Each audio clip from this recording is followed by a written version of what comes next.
Last night we had our awards ceremony for the local Remax offices at the country club. And I sat with a couple of the newer agents in our office, and we were just kind of laughing and talking, beforehand. But both of those girls work with me as part of my buyer lead rotation. And they both got an award last night. One of them was the Remax Rookie of the Year for the state of Tennessee. And that says a lot when you're looking at little old Morristown, Tennessee, and we have agents, competing that are in Nashville, Chattanooga, Knoxville, Memphis, Brentwood, Franklin. It says a lot when an agent from Morristown outshines all the other new agents and becomes Rookie of the Year for Remax. So I was really proud of her. And we got to talking, and, of course, she was thanking me for helping her, get started in her business.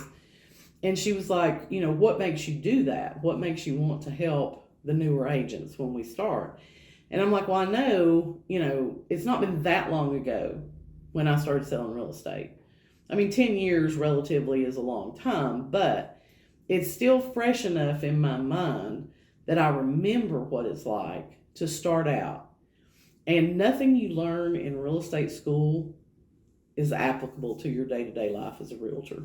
Okay, they don't teach you anything that you really need to know. And so the biggest problems that realtors have to overcome are, how am I going to generate business? How am I going to make money to pay the bills? And by the time you get your real estate license and you get with an office and you get started, you've already paid out about $2,500. And, you're not going to get a paycheck every Friday. So that's the biggest challenge when you start in real estate, is how am I going to get business and how am I going to keep paying my bills until I build my brand and until I build myself up. So back when I started, I lucked out. I had a good sale within the first couple of weeks of getting my license, and it closed. And I mean, I knew that I had to budget that money pretty well. And I did that. I would pay my, mortgage payment up a few months, pay your utilities, and try to stretch that money out because I was living commission to commission check. And I remember it got to be like December of that year. So I'd been selling real estate about 6 months. And I had a deal that was supposed to close, and it fell apart like a week before closing.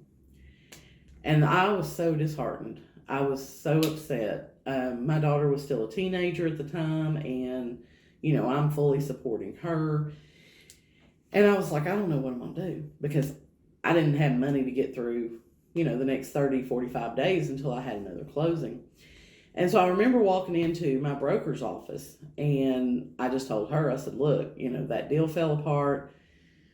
I don't have anything else coming up for another month or so, and I'm going to have to go get a 9-to-5 because I've got bills to pay, and I'm not going to be able to do this. It's going to stress me out not being able to pay my bills. And she looked at me and she said, how much do you need? And I was like, what do you mean, how much do I need? She's like, how much money do you think you're going to need for the next 3 months? And I was like, well, I don't know. I haven't calculated it yet. And she said, go in your office, figure out what you need, and come back and tell me. So I went back and I'm trying to add up different things that I knew I was going to have to pay: car payment, gas, groceries, all that, because I literally maybe had $250 to my name at that point. And I gave her a number when I went back in there, and she turned around on her computer and she cut me a check for that amount of money. And I mean, I'm not going to lie to you, I broke down crying because I wasn't asking her for that money. I never expected her to give me that money. But she said, you have what it takes and you can be a good realtor. So if this is what it's going to take to get you to stay in this, you can pay me back. I'm not going to say you have to pay me back X every closing you have, because the commission amounts vary. But as long as you're paying me a little bit back out of each closing until you get me paid off, we're good. And I was like, man, I didn't expect her to do that. And so it worked out. You know what I'm saying? Like, that gave me the cushion that I needed to be able to focus on generating business, get my stuff going. I got her paid back, and my thing has been, I've never forgotten that. Like, I would not be where I'm at today had she not invested in me back then. So I try to pay that forward to new agents because I know how scary it can be to have a deal fall apart and not know how you're going to buy groceries or how you're going to make your car payment or how you're going to pay your mortgage. So one of the things I try to do when new agents come in is, I talk to them. You can tell real quick if you've been in this business any time who you think has what it takes to succeed in real estate and who's just in it for the fad, so to speak.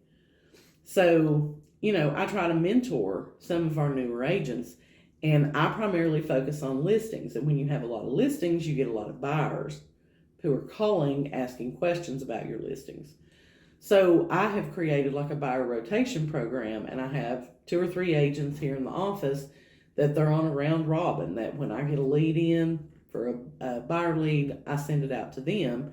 And that's a way for them to be able to start making money immediately, learn the ropes of the business, and have a foundation to build on, so to speak, so that they're not struggling trying to figure out real estate and, put food on the table at the same time. So I was very excited for Christina last night. She has worked hard, and she started like in February of 2022. So in 11 months of the worst year that we had in 2 or 3 years, she busted her tail and she became Rookie of the Year. So I'm like the proud mama sitting back and, enjoying the fact that she made it and that she accomplished her goal for 2022.